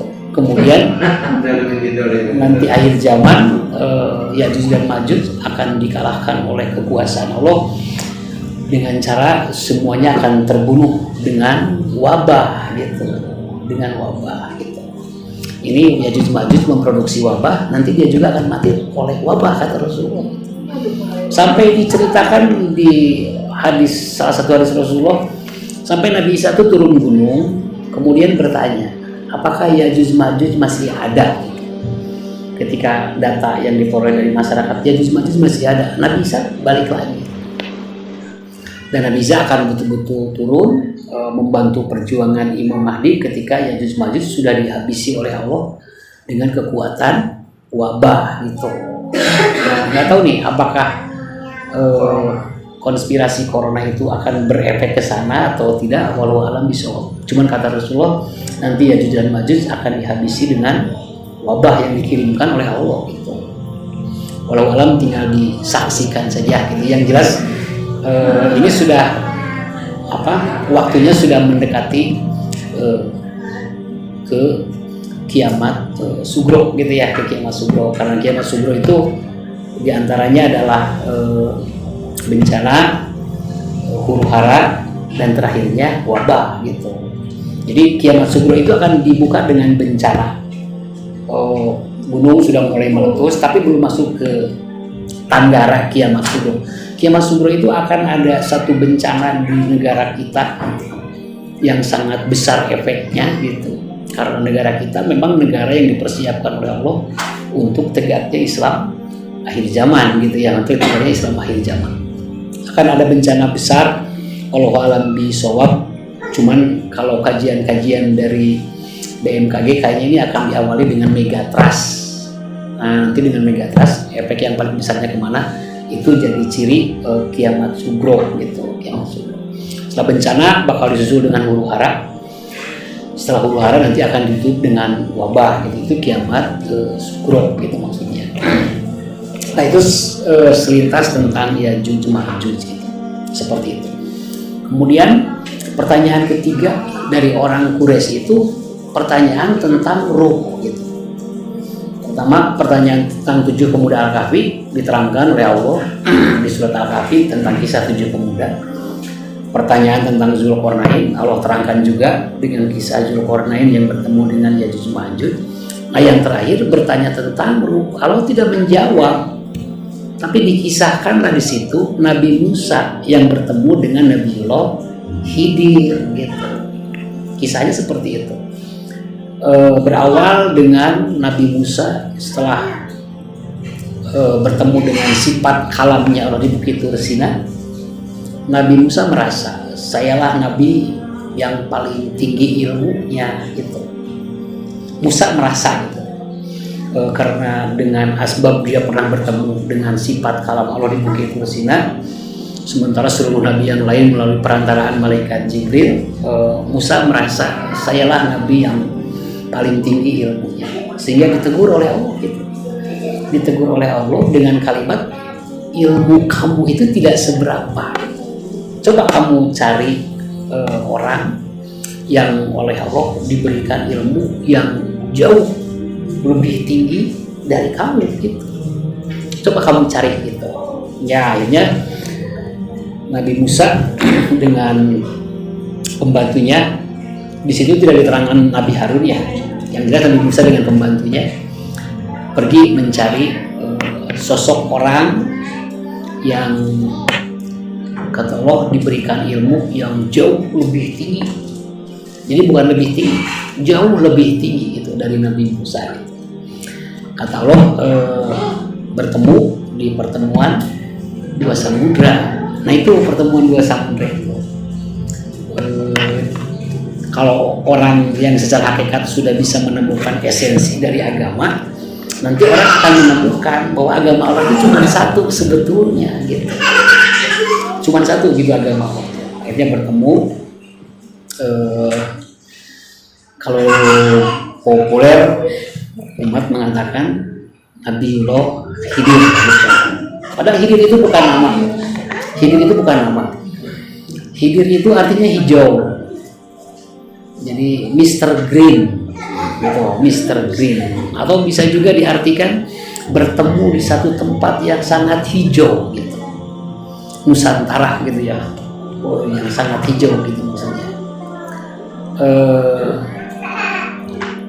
Waktu pembahasan yang ke-8 ya, pembahasan yang ke-8 kemarin pernah diceritakan sosok gitu ya, sosok yang bernama Sabdo Palon yang punya amanah ngasuh raja-raja Nusantara gitu. Yang terakhir Raja Brawijaya yang ditinggalkan oleh beliau gara-gara bergeser pemahamannya dengan apa yang dilihat dan apa yang didengar. Dengan kejadian dia berpindah agama gitu, dari agama nenek moyang ke agama Islam. Padahal kalau orang itu fitrahnya terjaga, karena Sabdo Palon bilang, saya tidak membeda-bedakan mau terhadap adiknya yaitu Prabu Siliwangi maupun terhadap kakaknya yaitu Brawijaya, sudah saya simpan cahaya bulan purnama. Maksudnya fitrah kerasulan itu sudah ada di hatinya. Kalau fitrah itu terjaga, tidak mungkin terkecoh gitu. Contoh seperti Prabu Siliwangi ketika didatangi oleh anaknya yang pulang dari Mekah, Kian Santang kan. Kian Santang bisa sampai ke Sancang 9, tempat bertapaknya Prabu Siliwangi. Prabu Siliwangi kaget gitu, karena tidak sembarang orang bisa tembus ke Sancang 9. Kan ada Sancang 1, Sancang 2, Sancang 3, itu menunjukkan sudah sampai di mana riadohnya manusia gitu. Sancang 9 itu puncaknya riadohnya. Tiba-tiba sepulang dari Mekah, Kian Santang bisa tembus masuk ke Sancang 9 gitu. Makanya kata beliau, saya usap pipinya gitu, saking bangganya gitu. Kemudian Kian Santang mengajak kepada Prabu Siliwangi untuk mengikrarkan 2 kalimat syahadat. Bagaimana Prabu Siliwangi dengan taktis dan politis menjawab gitu ya. Bahasa Sundanya begini. Bahasa Indonesia begini. Kalau bahasa Sundanya begini bahasa Indonesia. Teu pisan-pisan nolak gitu. Teu pisan-pisan nolak. Wararantun teuing ngalepatkeun gitu. Jadi sama sekali saya bukan menolak dan saya pun tidak berwenang untuk menyalahkan. Ngan ajakan budak teh nu kahiji nama kaharti gitu, nu kadua nama teu wawo gitu. Jadi ajakan Kian Santang itu yang pertama saya paham, yang kedua saya nggak kenal. La ilaha illallah saya paham, tapi Muhammadur Rasulullah saya nggak kenal. Siapa orang itu gitu?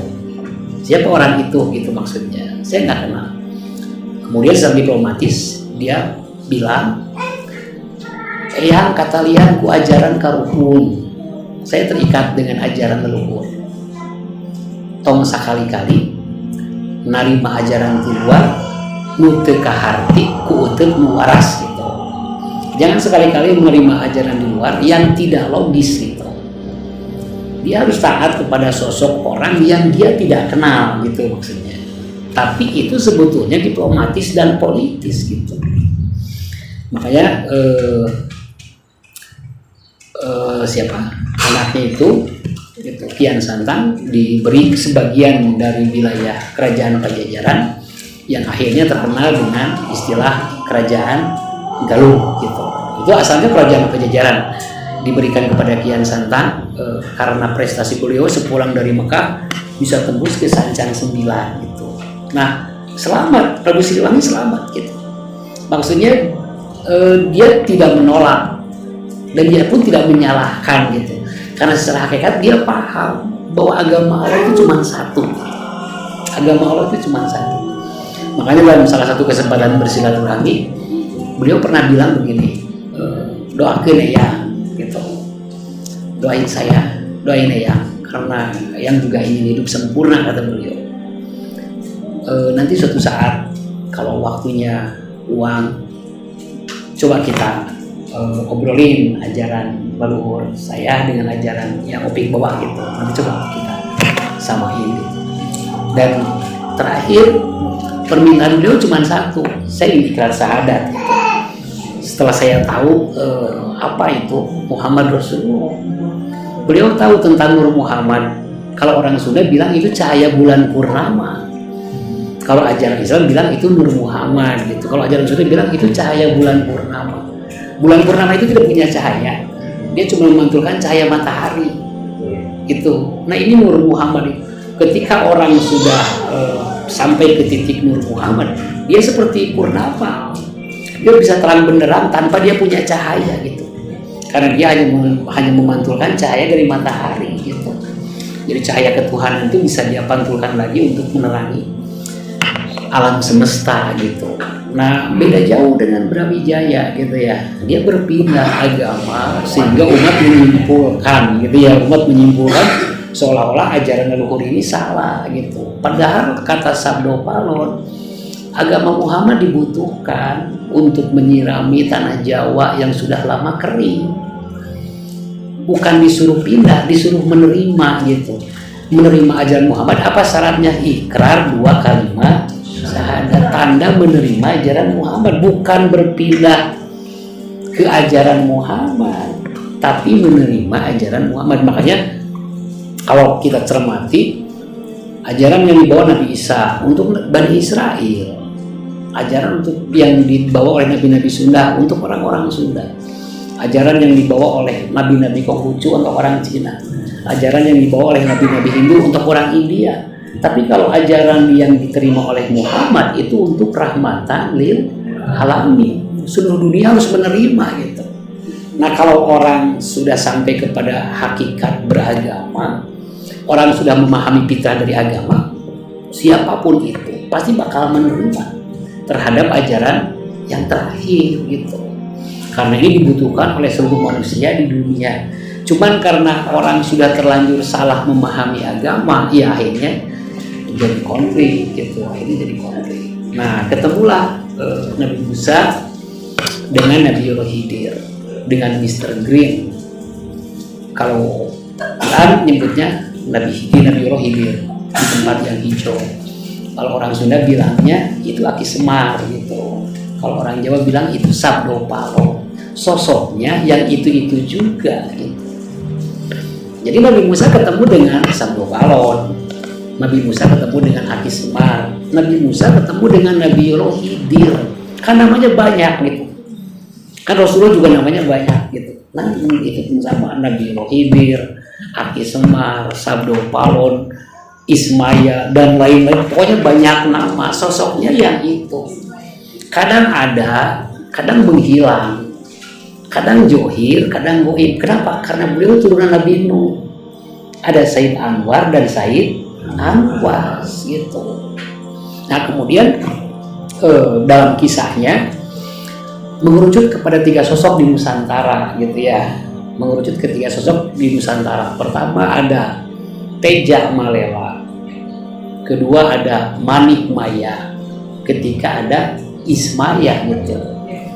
Teja Malela kulit telur, Manik Maya kuningnya telur, Ismaya putihnya telur gitu, yang melindungi kuningnya telur gitu. Nah, jadi ketiga sosok itu mengerucut di Nusantara yang dipersiapkan untuk akhir zaman gitu. Teja Malela ya, nama lainnya siapa? Syekh Kuro. Nama lainnya siapa? Nabi Roh Idris. Itu sosoknya yang itu juga gitu. Mau Teja Malela, mau Syekh Kuro, mau Nabi Idris, sosoknya yang itu juga. Tinggalnya di mana? Di langit kedua. Sampai hari ini beliau masih hidup gitu. Nabi Khidir tinggalnya di sini sampai hari ini pun masih hidup gitu. Nah, Ismaya akan ditandai keluar dari perut bumi dengan meletusnya gunung-gunung di Nusantara gitu. Nah, ini yang akan punya lakon gitu, Manik Maya. Yang akan disimpan di satu hati manusia, yang akan dinobatkan juga sebagai lakon di akhir zaman juga gitu maksudnya. Nah, itu pertemuan Nabi Khidir dengan Nabi Musa. Jadi jangan kebayang Nabi Khidir orang Arab gitu ya. Kemudian kan dibedakan antara, kan kalau Teja Malela udah jadi kulit telur di langit kedua. Nah, dibedakan antara Ismaya dengan Manikmaya gitu. Kalau Manikmaya itu nggak bisa apa-apa, nggak bisa apa-apa. Cuman kasep pisan gitu, kasep pisan, ganteng banget Manikmaya, sempurna banget sosoknya itu. Tapi nggak bisa apa-apa. Beda dengan Ismaya gitu. Pertama dia punya kesaktian, kemudian dia yang minum air dari cupu manik Astagina, sehingga dia dianugerahi umur sampai akhir zaman, akan hidup terus gitu. Nah, kalau ini sosoknya itu jelek gitu, jelek sosoknya itu. Ya Semar kan jelek gitu ya. Nabi Idris itu jelek, nggak cakep gitu. Nabi Idris itu, Nabi Khidir itu jelek gitu, nggak cakep gitu. Cuman dialah yang mengasuh raja-raja di Nusantara karena dipersiapkan untuk perhelatan Islam akhir zaman gitu. Nah, ketemulah Nabi Musa dengan Sando Paloan, ketemu dengan Nabi Khidir, ketemu dengan Mr. Green, ketemu dengan Aki Semar gitu. Kemudian kata Nabi Musa, saya diperintahkan Allah untuk belajar gitu. Kata Eyang Khidir, kamu nggak bakal kuat belajar dengan saya gitu. Cemen lah kalau kata kita, kamu cemen, nggak mungkin bisa belajar dengan saya.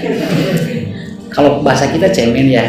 Kalau Rasulullah bilangnya begini, nabi-nabi Bani Israel itu sejajar dengan ulamaku gitu. Itu hadis loh, itu hadis. Nabi-nabinya Bani Israel itu sejajar gitu, atau makomnya itu satu makom dengan ulama umatku gitu. Nah, makanya Nabi Musa ketemu dengan Nabi Khidir, makanya ungkapannya begitu, kamu tidak akan pernah kuat belajar dengan saya gitu.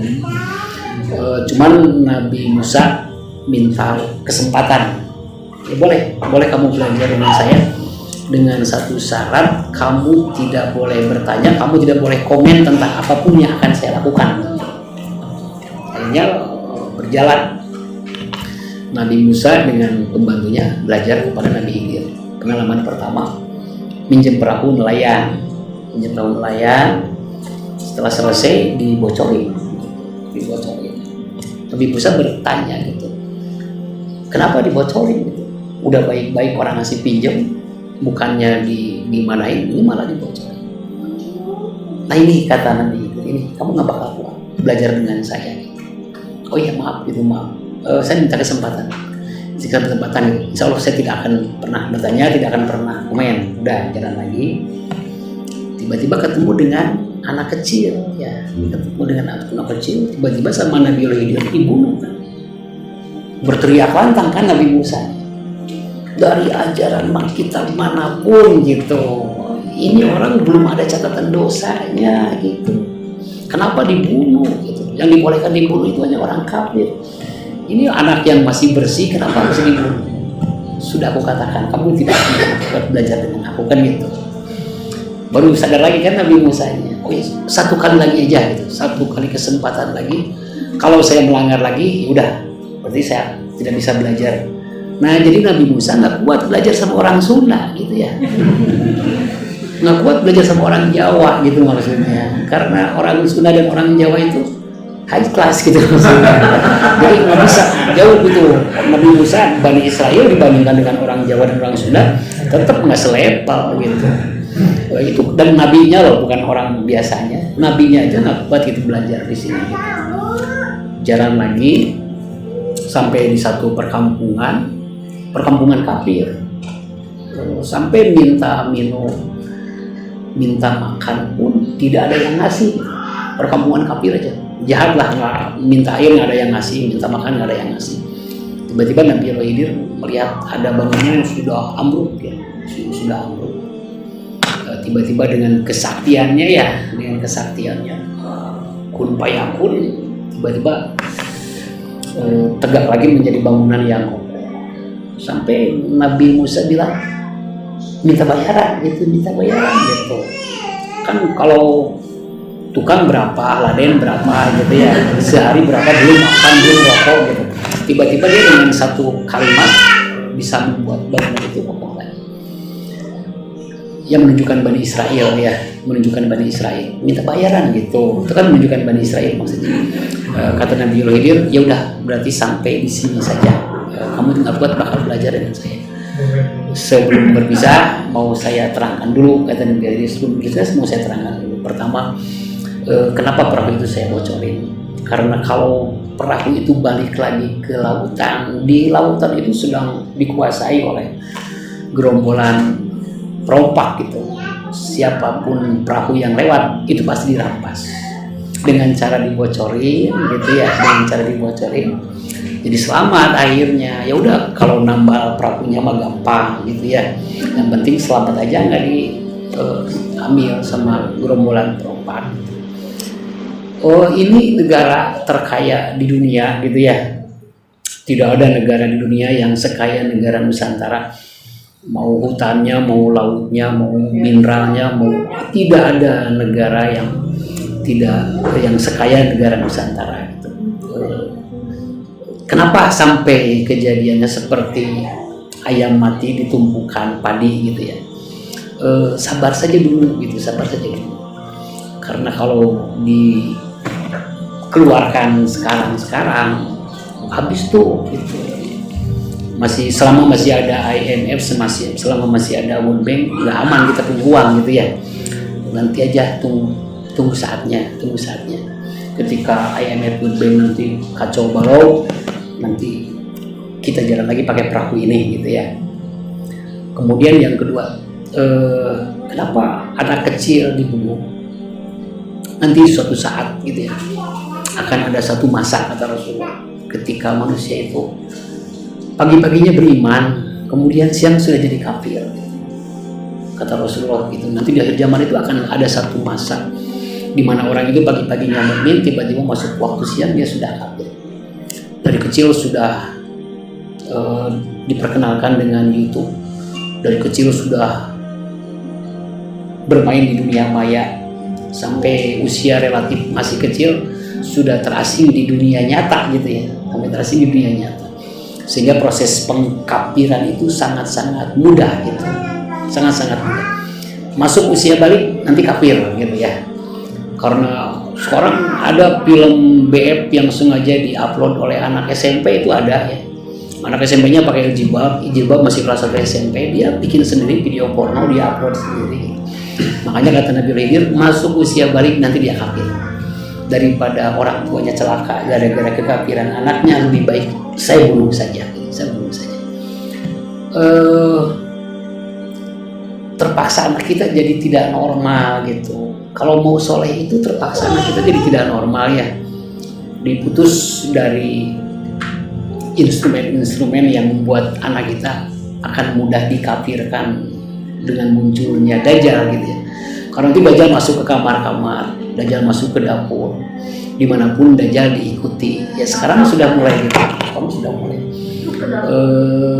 sakau kalau nggak ada kuota anak udah mulai gitu. Kalau nggak punya kuota dia nangis-nangis gitu minta kuota gitu. Sudah mulai kecanduan gitu. Nanti tinggal di set aja ya. Yang sering dia buka apa kan tinggal di set gitu, maksudnya sangat gampang mengkafirkan orang hari ini gitu. Nah makanya keadaan ini memaksa kita harus menjadi sebuah komunitas gitu ya. Bukan berarti kita akan mendirikan komunitas, tapi rupanya keadaan seperti ini memaksa kita menjadi sebuah komunitas yang sama-sama tujuannya, sama-sama cita-citanya, sama-sama itikadnya gitu ya. Otomatis jadi sama-sama memperlakukan anak-anaknya gitu. Kayaknya harus ada komunitas anak-anak gitu ya, yang sepakat untuk diputus mata rantainya dari kecanduan terhadap gadget. Kayaknya harus ada komunitas anak-anak yang diajak lagi main layang-layang, diajak lagi main kelereng gitu ya, kayaknya gitu, supaya besarnya tidak kafir. Ya dibunuh aja masa kanak-kanaknya. Karena masa kanak-kanak hari ini sudah mengarahkan si pengikutnya menjadi kafir gitu maksudnya. Walau bisawab ini baru penafsiran. Kemudian yang terakhir, Nabi Khidir mendirikan rumah dengan satu kata dan itu menjadi tegak kembali. Kenapa di kampung yang kafir dia malah mau-maunya menegakkan rumah sampai kokoh kembali? Kata Nabi Khidir, di dalam tanah rumah ini ada peninggalan orang tua, anak yatim gitu. Kalau tidak dibangun lagi rumahnya, ini bisa ketahuan sama orang lain, nanti bisa ada yang ngambil gitu. Makanya sama Nabi Khidir dibangun lagi gitu. Makanya sejengkel apapun tinggal di Indonesia gitu ya, sesakit apapun tinggal di Indonesia, semarah apapun kita tinggal di Indonesia, jangan pernah terpikir keluar dari Indonesia ya gitu. Karena di dalam tanahnya itu sudah ada peninggalan leluhur yang pada waktunya ini akan dikeluarkan untuk membangun kembali Indonesia gitu maksudnya. Jadi Indonesia yang baru gitu maksudnya, di tempat yang sudah dipersiapkan oleh sosok yang sudah Allah siapkan gitu. Walau alam bisawab, tafsiran dari surat Al-Kahfi itu kurang lebihnya seperti itu gitu ya, seperti itu. Cuman saya nitip yang tadi, karena surat Al-Kahfi itu akan berubah seiring dengan berubahnya mahkum kita gitu. Di Anas kita baca Al-Kahfi, paling data tentang kisah gitu ya, seperti cerita sebelum tidur, nanti naik kita jadi mukmin, baca lagi jadi berubah lagi, nanti kita naik jadi muslim, baca lagi berubah lagi, sampai ke makom umat, baca lagi, baru hikmah Al-Kahfi akan terbuka. Makanya apa itu umat? Umat itu yang sudah merasa dimanapun dia, kapanpun, dengan siapapun, merasa punya amanah dan merasa punya perintah itu. Amanah itu penghambaan, perintah itu kehilafahan gitu. Jadi umat itu adalah orang yang sudah merasa punya tanggung jawab terhadap orang lain. Saya harus mengajak penghambaannya untuk bertemu dengan Tuhan.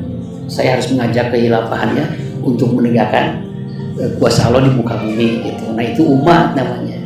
Kalau di hati kita belum ada kecenderungan untuk mengajarkan kembali cara bertemu dengan Tuhan, mengajarkan kembali untuk mewujudkan kekuasaan Allah di muka bumi, sebetulnya belum masuk ke dalam kategori umat gitu. Nah umat itu yang sudah merasa betul bahwa dalam hidup ini saya punya amanah dan saya punya perintah. Amanahnya itu menghamba sampai bisa bertemu dengan Tuhan, perintahnya itu kehilafahan, mewujudkan kuasa Allah di muka bumi gitu. Nah walau alam bisawab, kayaknya itu yang bisa disampaikan dari surat Al-Kahfi gitu ya. Kesimpulannya, 9 pertemuan kita itu adalah 9 tilawah. Artinya kita baru meluruskan akal dengan input data yang baru. Nah justru pergulatannya, pertarungannya itu di fase tajkiyah, ketika kita mulai mau mengaplikasikan ilmu dalam kehidupan. Nah di fase tajkiyah ini barangkali nanti kita perlu banyak ketemu yang bentuknya itu bukan lagi tilawah gitu ya. Kayaknya bentuknya itu lebih ke apa ya, berbagi pengalaman, kemudian evaluasi sejauh mana penetrasi ilmu netes ke dalam kolbu kan gitu ya. Kayaknya ke depan bisa kita rencanakan untuk pertemuan tajkiyah gitu. Kalau tilawah insya Allah 9 ini cukup untuk mendasari hidup kita di akhir zaman gitu ya. Mohon panginten sakit lan tiasa kadugikeun tiasa dikembangkeun ku jawab panginten ya. Urang cekapeun sakitu, urang sasarengan tutup kawasan istighfar sareng hamdalah sasana. Astagfirullahaladzim. Astagfirullah. Astagfirullah. Alhamdulillah. Billahi bisa bilhaq. Assalamualaikum warahmatullahi wabarakatuh. Waalaikumsalam.